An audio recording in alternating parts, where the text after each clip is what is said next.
Hello. Have you ever wondered how do you pronounce certain Pokemon names?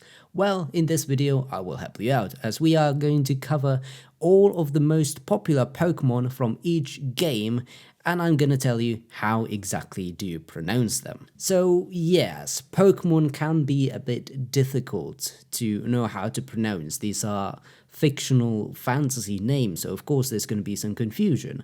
But as a good citizen, I thought it would be a good idea to give you some sort of a guide on how to pronounce some of these creature names and tell you a little tidbits on where the names come from in some cases. To start this off, how do you pronounce, well, the name of the franchise? It says Pokemon or something. And just like many Pokemon names, it's also a pun. It comes from the words poke, as in the action of poking someone, and mon, which comes from Monday, the perfect time to catch these monsters. So it's pronounced Pokemon.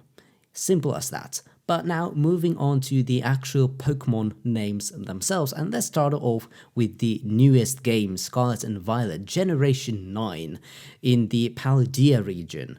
We have the starter Pokemon, Sprigatito, Quaxly, and Fuecoco. And Fuecoco, of course, coming from the words fuel and coconut because it is coconut shapes and fuel is flammable, it's a fire type, so it makes sense.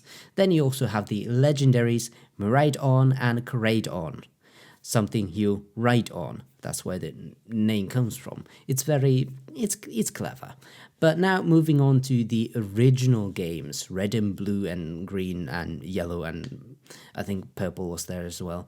We have the starters, and for most games I'm not going to go through all of the starter forms, but since Generation 1 is so special and so beloved, I think it would be good if you knew how to pronounce all of these names. Starting with the three grass types, we have Bulbasaur, Ivysaur, and Venusaur.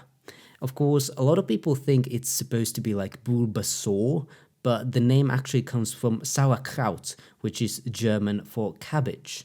And soar doesn't make sense, it can't soar, it's not a bird, it's like a turtle frog thingy. So that's where the name comes from, and bulb is obviously the thing on its back. Then we have the fire type, and this is, I think, one of the most popular Pokemon ever. We have Charmander, of course, coming from the words chameleon and salamander, types of lizards. Then we have Charmeleon, the evolution, and the final evolution, Charizard, which is charming lizard Charizard. So yeah, makes sense. The water types of this generation are Squirtle, Wartortle, and Blastoise. Blastoise is partly French, so that's why it's pronounced in a weird, wacky way. Then we have the mascot of the franchise. We have Pikachu, coming from Pika, which is fast in Finnish, and shoot, which is like a parachute, because if you throw it off the airplane, it has a parachute with him. So yes, and the other kind of mascot nowadays is Ewi. For these we had the recent Switch games, Let's Go Pikachu and Let's Go Ewi. So yeah, I wanted to include it as well. And the evolutions are also like really popular. Then we have the classic ghost type Pokemon, Gengar. And for some reason, Gengar is the only ghost type Pokemon in this generation. The only dragon type we have for this generation is Dragonite. Finally, we have the two legendaries, the legendary Pokemon. We have Mewtwo and Mew.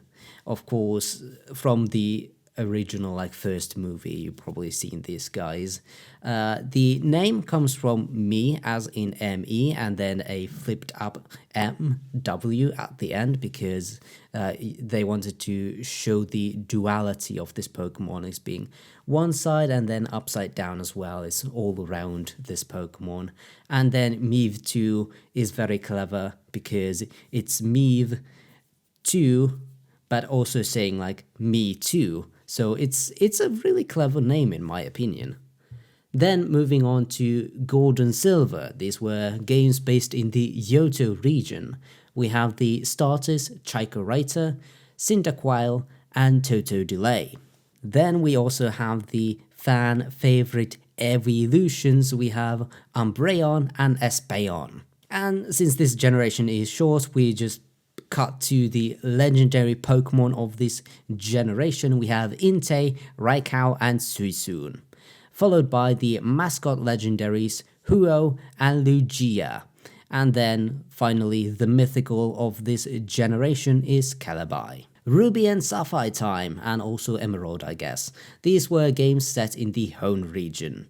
We have the starters Triecho, coming from the words tree and re-echo because it's a noisy Pokemon, and then Torchic. And finally, we have the Pokemon that became a meme, Mudkip, coming from the words music and grandkid and kip. It's a complicated word, but Mudkip, that's all you gotta remember. In Generation 3, we also have the Psychic type trio, which became Psychic and Fairy. Later on in Pokemon X and Y, we have Reltz, Kirlia, and Gardevoir. Then we have the beautiful, beautiful water type Melodic, coming from Milady and Exotic. It's pretty simple. I have never heard anyone, mispronounce it. And then the Pokemon that precedes Disaster, we have Absol. And finally, for this generation, we have the legendary trio Kyogre, Groudon, and Rayquaza. Moving on to Generation 4, Diamond and Pearl. First of all, the starter trio, we have Chimchar, we have Chirtwig, and then the Lynx Pokemon that happens to be electric type, we have Luxray. Then the furry Fandream, we have Lucario. The evolution of Gardevoir also appears in the Diamond and Pearl games. It's called Galade. And the pseudo-legendary, which is a very powerful dragon type, we have Garchomp. Then the legendary space-time trio of this generation, we have Palkia, Dialga, and Giratina. Finally, topping this video off, we have the legendary, the god of all Pokemon, Arceus. And of course, the name comes from the words Arc and the mythological god in Greek, Zeus. So, of course, put them together. What do you have? Arceus. So, congratulations! Now you are an expert in how to pronounce Pokemon names. Use this power well, and I will see you guys next time. Let me know if you want to see more videos like this, and if you want me to go over the other Pokemon generations and tell you how to pronounce them. Meanwhile, please be free to like, subscribe, and comment down below what was your favorite Pokemon from this video. I'll see you guys next time. Bye bye. So yeah, obviously this was an April Fool's video. Don't take me seriously ever. Unless I'm being serious, then take me seriously, of course.